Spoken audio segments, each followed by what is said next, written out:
connaît le Fouquet's à Paris. Tout le monde y va régulièrement, évidemment. Non, tout le monde n'y va pas régulièrement, mais c'est vrai que c'est un haut lieu. C'est la tradition. C'est la tradition. Non, c'est pas mauvais. Non, mais J'ai trouvé que c'était pas bon. Oui, mais peu importe. ça commence, Non, mais soyez gentils, c'est pas le sujet. Il y a des endroits que même ceux qui n'habitent pas Paris connaissent, qui appartiennent à la mythologie parisienne. C'est le cas du Fouquet's. Et je pense que le Fouquet's fait pour le partie cinéma, de bien ces restaurants qui sont connus parce que c'était le restaurant historique des gens de cinéma, parce que Rému y était, parce que Fernandel y était, parce que... Mais il y a toutes les photos de tout le monde. Il y a des photos Exactement, de Gabin. Tino Rossi était là. Vous avez longtemps tous ces gens que vous avez interviewés, évidemment, Et vous y êtes aussi, naturellement. que vous avez connus. Et hier soir, donc, alors, racontez-nous, parce que nous, on est là, on est de l'autre côté de la grille, on est, qu'est-ce que vous voulez, on est derrière les vitres. Vous avez raison. Vous voyez, il y a une grande différence entre ce qui s'est passé à l'Olympia et au Fouquet's. Parce que, justement, l'Olympia, c'est fermé. Je vous le disais hier, pour commencer. Il y a des toiles noires. Les gens, les stars de cinéma, on les voit pas. Au Fouquet's, ils descendent de leur voiture, mais les gens peuvent les voir. Et ils descendent de leur voiture. Les stars viennent dans leur propre voiture, gardent leur petite non, ils viennent en bus. Twingo. Mais non, ils viennent en bus, comme tout le monde. Ils viennent comment, ça m'intéresse. Il y a des voitures du festival. Il y a des bus du festival. Il y a des voitures du festival. Il y a des bus. Ben oui, il n'y a pas que des stars. Il y a du monde. Il y a des accompagnants. Il y a des équipes de films. C'est le dîner des. Oui, mais qui est dans la salle? À votre avis, qui est dans la salle? Non, mais combien de personnes ce dîner? Je sais pas. Il y a 500, 600. C'est énorme. Il y a 600 personnes. Donc tout le Fouquet's, c'est évidemment bon. Et le dîner commence à quelle heure? Alors ça commence à 2h du matin. Ah oui, donc c'est un souper. C'est un réveillon. En fait, à cette heure-là, ça n'a pas de nom. Ça n'a pas de nom, vraiment. Donc, et vous êtes sorti à quelle heure? 3h30. Ah bon, c'est rapide. En 1h30. La vraie difficulté, c'est de trouver une place. Toutes les stars étaient là? Pas de Jim Carrey, parce que vous avez commencé en disant Jim Carrey là. Non, il y avait David Cronenberg que j'ai vu, qui a été applaudi, qui a dit quelques mots. Mais par exemple, Lafitte, il est là, oui, bien sûr, évidemment, tout le monde. Parce que c'est le moment où enfin, après avoir regardé la cérémonie, les équipes de films et les productions de films se retrouvent ensemble, ont des tables ensemble. Par exemple, Michel Pétain qui a produit Nouvelle Vague, évidemment, que vous avez reçu. Oui, tout à fait. Bon, c'est là qu'ils annoncent. D'abord, ils sont très heureux de se retrouver. Ils ont eu 4 prix. Ils annoncent qu'enfin, ils vont pouvoir mercredi dans 150 000 salles en plus. 150 000 dans 150 salles en plus. 150 salles en plus. Là, vous êtes sorti trop tard du sujet.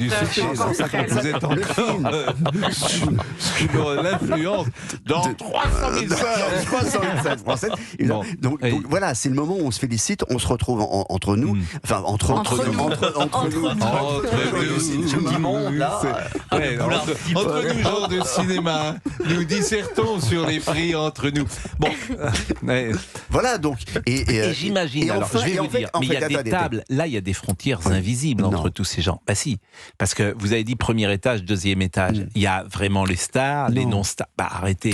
Par exemple, à la table de Laurent Lafitte. À la table de Laurent Lafitte, il y a les gens qui ont produit le film de Laurent Lafitte et les comédiens qui ont joué avec Laurent Lafitte. C'est partable. Il y avait Isabelle Huppert, elle est venue. Je ne l'ai pas aperçue, Isabelle Huppert. Bon, le film est très bien, La femme la plus riche du monde.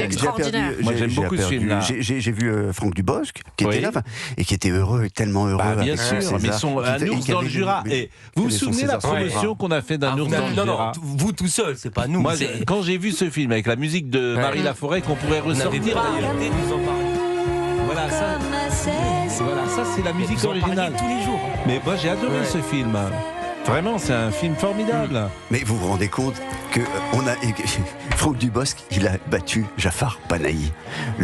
Jafar Panahi, c'est celui qui avait la carte absolue. C'est même le film qui représente la France aux Oscars.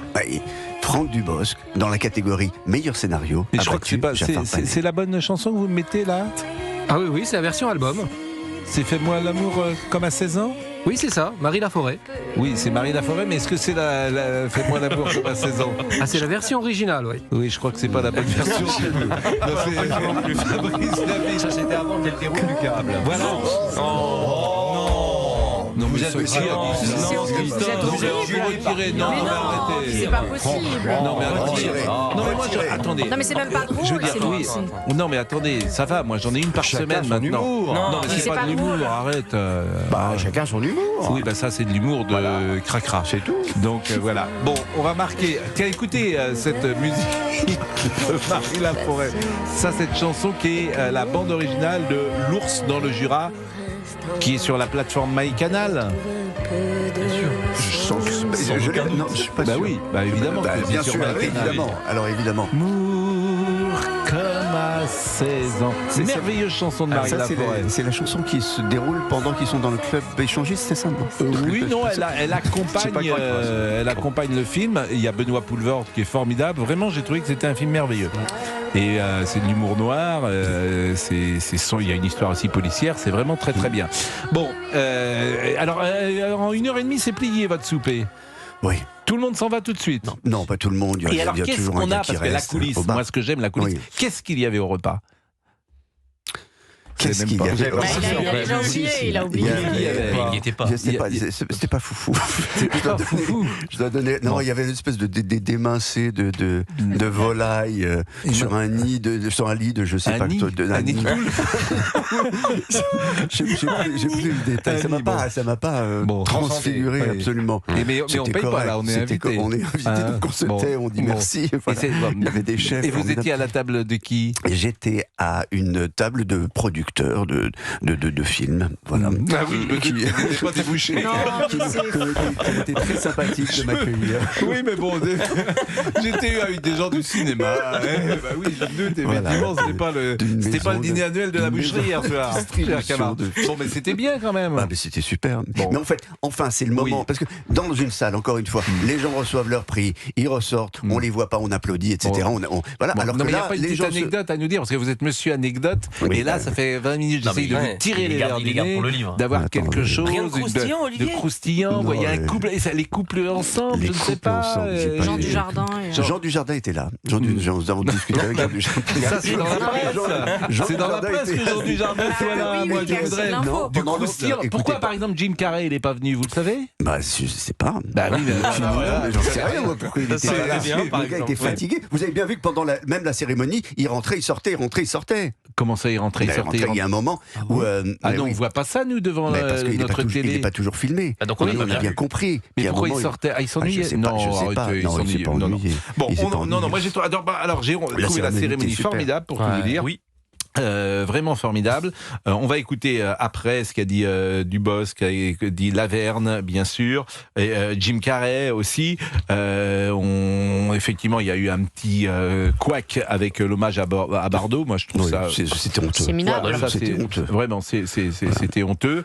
Mais Isabelle Adjani n'a pas surchauffé la salle, on peut dire. J'ai bien aimé la tête d'Isabelle Adjani. Que tous les hommes se lèvent. J'ai trouvé ça plutôt beau, moi. Ouais, moi j'ai trouvé ça plutôt bien, non? Écoutez, les gens qui participent, oui. Enfin, les gens qui étaient là, ils ont eu l'impression d'être un peu pris en otage. Oh, Isabelle, mais elle est merveilleuse, Isabelle. On va l'appeler, tiens, à 16h12. On marque une pause. Vous pouvez nous appeler si vous le souhaitez au 01 80 20 39 21. Moi, j'ai regardé, j'ai trouvé épatant vraiment Laverne. Je trouve il a tous les dons parce qu'il sait danser, il est acteur, bien sûr, il sait le mime également. Il a vraiment toute la palette d'un acteur et c'était. Il a même joué de la guitare avec Mathieu Chédid. Alors ça, c'était un très bon moment. C'était super. Ah oui, ça c'est un des moments. Les musiques originales étaient absolument formidables. Olivier Benkemoun est avec nous. Il était donc au Fouquet's Hier Charge jusqu'à 3h30 où il a mangé un émincé de volaille avec des producteurs de cinéma. Voilà. C'était du bœuf. En fait, c'était du bœuf. C'est ce qu'on a appris sur un nid de poule. Mais rassurez-vous, il est payé. Bon, ça, 16h13. À tout de suite, les amis.